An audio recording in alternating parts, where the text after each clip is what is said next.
I wanted to talk today about a recent article I read in Inc. magazine.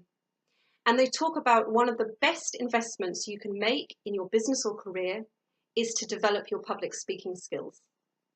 And what they said was, in a world built on ideas, the persuaders, the ones who can win hearts and change minds, have a competitive edge.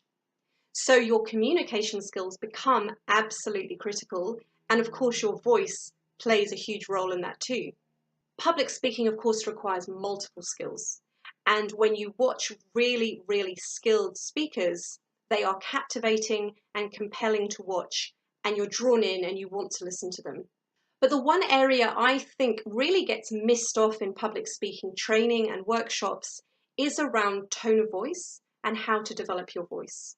And when I say develop your voice, I'm talking about how you can develop the most natural, powerful, and effortless version of your voice. Now, I believe it often gets ignored because I think for most people, they don't know how to change their voice, and maybe they don't think they can change their voice. We are taught really how to pronounce words by imitation, but no one ever teaches us how to use our voice. So you probably wouldn't know how to deal with it even if you did have an issue.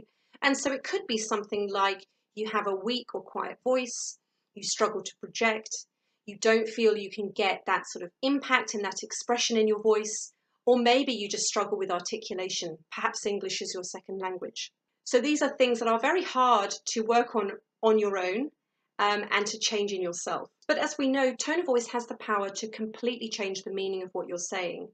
And it can either completely engage or disengage your audience. Now, the interesting thing for me is that we're all reading into each other's tones of voice, often more than we're actually listening to the words that they're saying.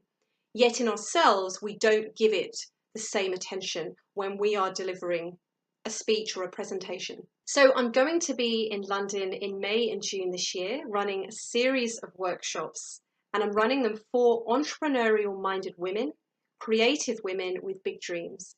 It's something I'm really, really passionate about as an entrepreneur myself. I love supporting women with something that I think is so important to them developing themselves. If you want to understand more about your voice, how it's really working, how to get the most from it, so that you can show up in any situation and use your voice to its fullest, rather than on your default patterns, this is the workshop for you. I'm going to give you the skills to learn to speak more powerfully and expressively so that you can confidently step out and become more visible in your business or career. So spaces are limited for these workshops, and that is deliberate because I want to work with small groups of women at a time so I can give you as much personal attention as possible. But you also learn so much from watching other people speaking and being coached. So I have a special early bird rate, which is available until midnight British Standard Time, 31st of March. And you can click below to find out even more about these workshops and also how to book. So if you are interested as well, I've put the link below to the article in Inc. magazine if you want to read more about that. If not, I hope to see you at one of my workshops very soon. Thank you.